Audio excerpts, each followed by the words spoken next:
네.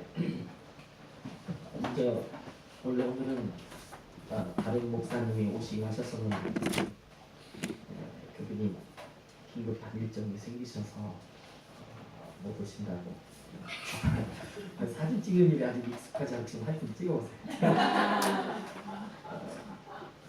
그래서 우리 교회가 이렇게 하나님께서 주신 축복의 보금자리가 이렇게 허락되어지고 난 이후에 또 우리 성도님들 이름으로 드려진 예배, 이 헌신 예배는 참 귀하고 아멘. 또 하나님께서 정말 이 자리가 있게 하신 모든 것은 우리 성도님들의 기도와 또 인내 그리고 여태까지 함께 하셨던 모습들이 어우러져서 오늘 이 자리 드려진 헌신 예배가 약칭은 남녀 통합 여정회. 참 어느 교회 가든지 사실 각각 헌신 예배 초청을 받아서 설교하러 가면 제일 부러운 부분들이 이렇게 한 남전도회가 됐든 여전도회가 됐든 모여서 특송하는 모습 보면 너무 부러웠습니다. 우리 교회 성도님들이 일렬로 서 있으면 얼마나 이쁠까. 또 뒤통수를 보니까 너무너무 이쁘신 모습도 보면서 앞모습도 중요하지만 참 뒷모습도 중요하다. 그래서 이 헌신 예배 더불어서 하나는 대타로 섰지만 그러나 저의 담임 목사의 모습이 아닌 그냥 초청 강사 모습으로서 이렇게 비춰지기를 바라서 하나님께서 이미 목소리를 살짝 변주시켜 놨어요. 동일한 목소리 갖고는 안 되니까 음색을 딱 변화시켜 놓고 또 이렇게 예배를 드리겠습니다.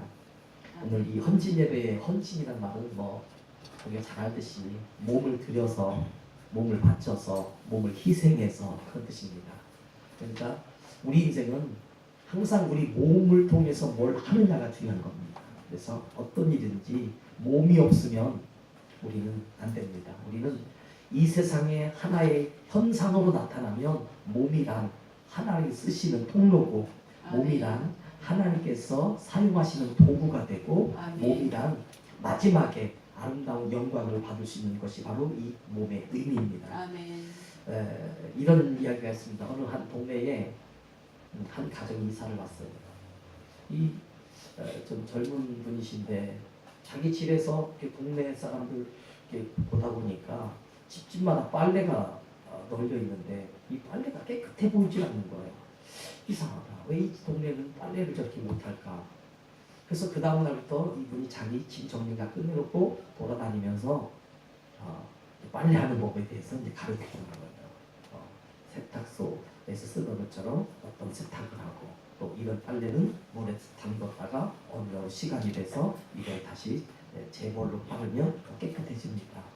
그래서 계속 동네마다 자기가 봐가지고 좀 약간 집에서 봤을 때 이 집에서 좀 빨래가 깨끗하지 않아 보이는 집은 다 찾아다니는 거예요. 사람들은 신기하게 반응이 뭐냐면 자기들 열심히 깨끗한데 왜 자꾸 이렇게 당신 눈에 이렇게 깨끗하게 보이지 않느냐. 그래서 어쩔 수 없다. 나는 빨래를 워낙 잘하는 사람이라 그러니까 내 말만 들으면 된다. 그 다음 날 가서 열심히 가르쳐주고 또 빨래를 보면은 또 이렇게 비슷하지 자기가 가르쳐준 방식이 안 따르는 것 같아요. 그래서 막 며칠을 막 열내고 돌아다니면서 여러분들 빨래는 깨끗해야 남자가 폼이 있고 가정이 기틀이 있어 보이고 깨끗해야 됩니다. 그래서 며칠 지났는데도 사실 안 바꿔줘요. 막 속상한 마음에 어느 날 이제 주일 아침에 이제 일어나서 딱 보니까 진짜 동네에 빨래들이 다 깨끗하게 보이는. 그 남편한테 쫓아가서 여보 드디어 이 동네 사람들이 빨래하는 법을 배웠어요. 제가 가르쳐줬더니만 그게 먹혀 나가요. 보세요. 빨래 얼마나 깨끗해. 한번 보세요. 그래서 이 여자가 기쁨으로 이렇게 말하죠. 남편이 하는 말이 여보 내가 어제 유리창을 닦았어. 내가 오래간만에 내가 오면서 여기 이사하고 난 이후에 내가 어제 유리창을 닦았단 말이야. 그러니까 뭔가 달라졌을 거야. 아닌 게 아니라 자기가 본 그 유리창의 너머로 보이는 빨래가 문제가 아니라 자기 집에 유리창이 지저분해 있었던 거예요. 이걸 모르고 다른 사람들의 빨래를 그렇게 보아서 하다가 이 남편이 자기 부인이 하는 모습이 너무 사실 도에 지나칠 정도가 되니까 결국에는 금방 먹고 이제 유리창을 깨끗하게 닦고 나서 보니까 이제 다른 집들이 깨끗하게 보이더라 하는 말입니다. 오늘 본문의 말씀은 이제 그런 내용입니다. 내 관점이 아닌, 내 주관이 아닌 하나님의 관점에서 우리가 어떤 삶을 살 것이냐. 오늘 마태복음 26장 6절로 13절의 내용은 예수님께서 이제 다음 주가 종려주일인데 종려주일과 더불어서 이제 고난주간으로 들어가면서 예수님께서 행하신 일주일간의 행적을 마태라는 예수님의 제자가 예수님의 마지막 부분을 기록하면서 오늘 이 베다니 문둥병을 앓았던 시몬의 집에 오늘 예수님이 계셨을 때 일어난 일들을 기록하면서 오늘 한 집에 예수님이 가시면 몇 명이 따라가요?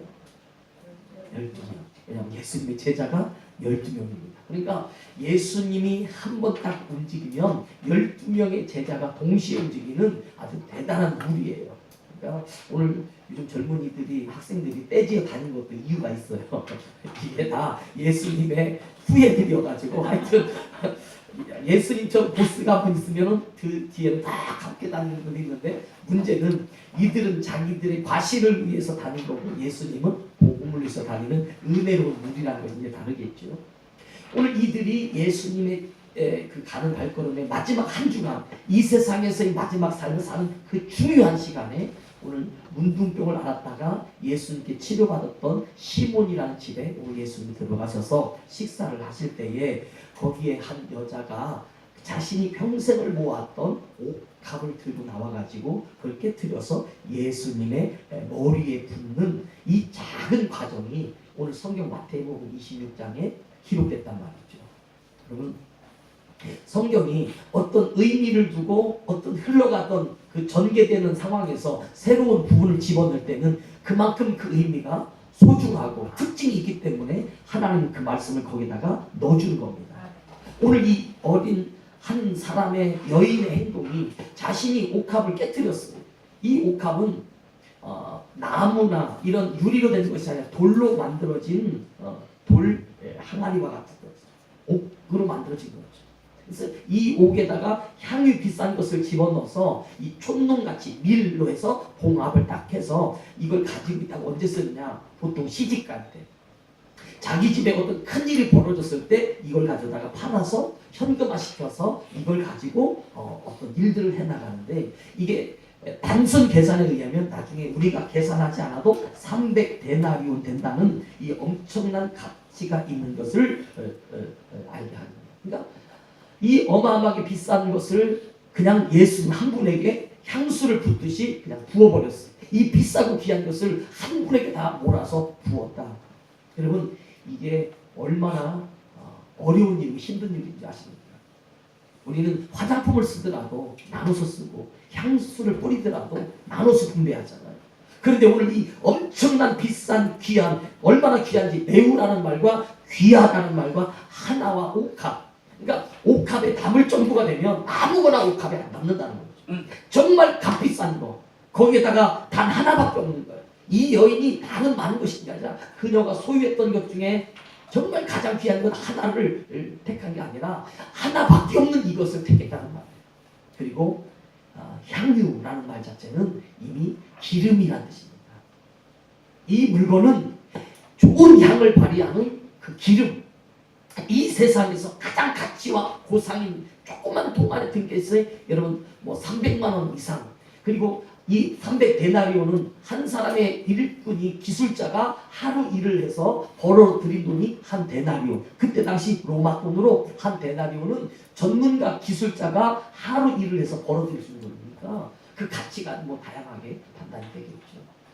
그러니까 그냥 평당 하루에 품삯는 10만 원을 계산해도 이 액수는 작은 액수가 아니라는 거죠. 그게 이 작은 것 하나에 담겨졌다면 이게 얼마나 귀하다 이거죠. 그러니까 요걸 쓸 때를 찾아내는 것이 오늘 마리아 인생의 가장 중요한 겁니다. 가정을 위해서 쓸지 자기 결혼을 위해서 쓸지 또는 이웃을 위해서 쓸지 하나님을 위해서 쓸지 이렇게 모르고 있다가 예수님이 자기 집에 오셨는데 이 여인은 예수님이 이번 주간 돌아가실 줄 몰라요.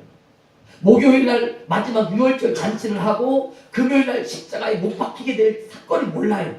그러나 이 마리아는 하여튼 지금 마음에 감동된 그 중요한 시간에 자기가 그렇게 귀하게 담아놓았던 옥합의 하나를 가져다가 그것을 향유를 가져다가 그 귀한 것, 매우 귀한 것을 가져다가 예수님께 머리에 뭐 했다고요? 부었어. 부으면 없어지는 겁니다. 이거 돈이 아니에요. 그냥 사건이지 일어나는 일이지 절대 물질하고는 상관이 없습니다. 원래 옥합을 둔 이유는 물질을 위해서 준비했지만 이 여인은 이걸 물질로 쓰지 않고 나의 사랑으로 썼다는 거죠. 우리 여전도회가 정말 우리 꾸미는 여전도회가 정말 너무 귀하고 또 오늘 남전도회 참 제가 감사하면서 전부 다 우리 누굴 콕 집어서 말씀하기로 했지만 야뭐 멋있게 다 입고 오셨어요. 우리 강집사님도 한번 특선 한번 하시면 되지 않을까요? 할렐루야. 그러니까 한그 시간에 그래도 이 배려해주고 또 우리 여전도회를 위해서 또 부인을 위해서 정말 우리가 얼마나 귀해요. 한 분 한 분 다 하나님께서 오늘 이 하나의 예배가 되기 위해서 오늘 우리가 쏟아붓는 이 열정과 헌신, 배려는 정말 우리 베다니 시몬의 집에서 옛날에는 나병이라고 하는 정말 세상이 가장 불쌍하게 여기는 슬픔의 병을 가져서 별명이 나병 환자의 나병 환자. 그런데 이 집에 영적 잔치가 벌어졌습니다. 오늘 예수님께서 변화시켜 주신 이 한 인생 나병 환자의 삶에 시몬이라는 집에 예수님 오셨을 때 그 여인 마리아는 내가 오늘 이 집에서 가장 귀하게 내 평생이 가장 귀하게 여길 거니 뭐냐. 예전에 내 사랑하는 사람을 위해서는 한 번도 못 보여줬지만 오늘 내가 예수를 위해서 부어주겠다. 아멘. 이것이 오늘 이 여인의 헌신의 모습이 옥합을 깨뜨린 계기가 된 겁니다.